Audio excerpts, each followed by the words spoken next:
भगवान बुद्ध की 4 प्रेरक कहानियाँ जिससे आपकी जिंदगी बदल जाएगी। एक बार भगवान बुद्ध चेतवन विहार में रह रहे थे। भिक्षु चछुपाल भगवान से मिलने के लिए आए थे। उनके आगमन के साथ उनकी दिनचर्या, व्यवहार और गुणों की चर्चा भी हुई। भिक्षु चछुपाल अंधे थे। एक दिन बिहार के कुछ भिक्षुओं ने कुछ मरे हुए कीड़ों को चछुपाल की कुटी के बाहर पाया और उन्होंने चछुपाल की निंदा करनी शुरू कर दी कि उन्होंने एक जीवित प्राणियों की हत्या की। भगवान बुद्ध ने निंदा कर रहे उन भिक्षुओं को बुलाया और पूछा कि क्या तुमने भिक्षु को कीड़े मारते हुए देखा है?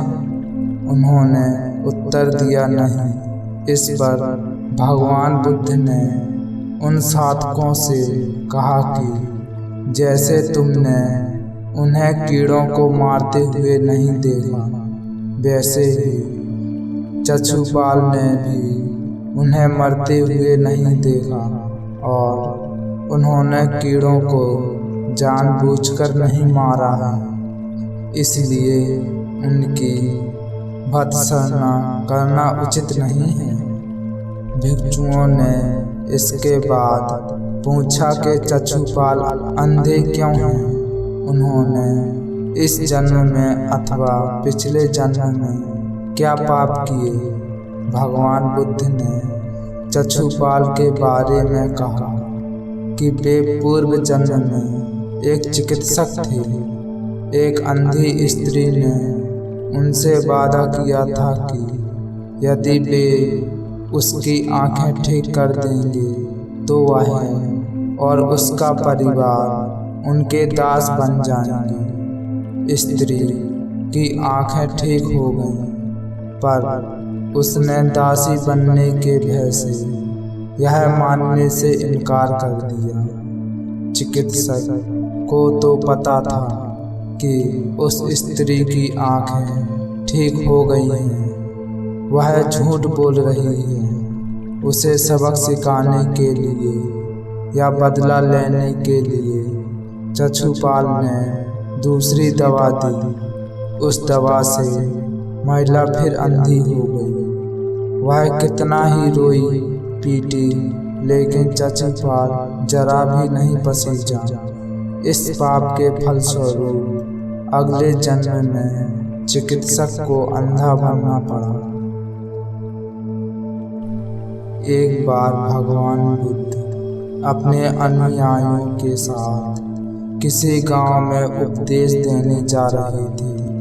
उस गांव से पूर्व ही मार्ग में उन लोगों को जगह जगह बहुत सारे गड्ढे खुदे हुए मिले। बुद्ध के एक शिष्य ने उन गड्ढों को देखकर जिज्ञासा प्रकट की, आखिर इस तरह गड्ढे का खुदे होने का तात्पर्य क्या है?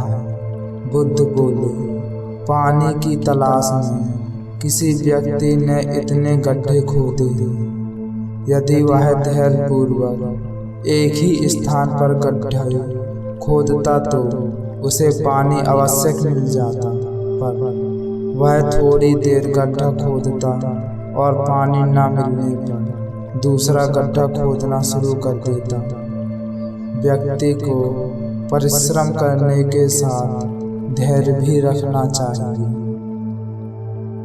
एक बार भगवान बुद्ध भिक्षा के लिए एक किसान के यहाँ पहुँचे।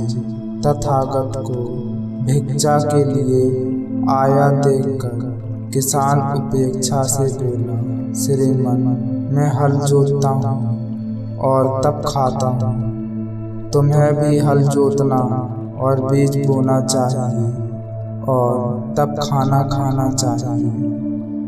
बुद्ध ने कहा, महाराज, मैं भी खेती ही करता हूँ इस पर किसान को जिज्ञासा हुई और वह बोला, मैं ना तो तुम्हारे पास हल देखता हूँ और ना बैल और ना ही खेती का स्थल, तब आप कैसे कहते हैं कि आप भी खेती ही करते हो?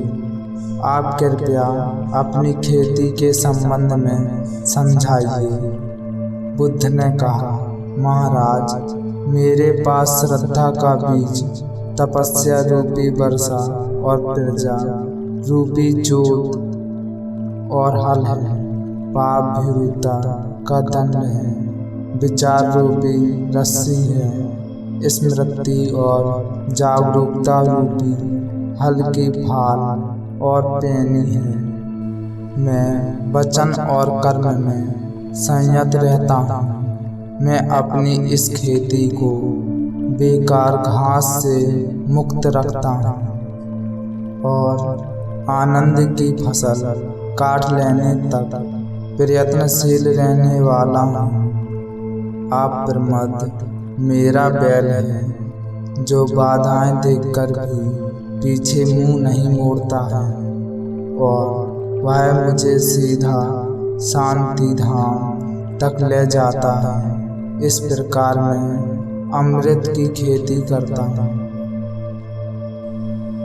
भगवान बुद्ध का जब पाटलिपुत्र में शुभ आगमन हुआ तो हर व्यक्ति अपनी अपनी संपत्ति स्थिति के अनुसार उन्हें उपहार देने की योजना बनाने लगा।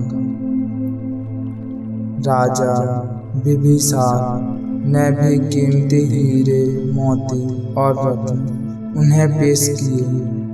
बुद्ध देव ने सबको एक हाथ से सहर्ष स्वीकार किया।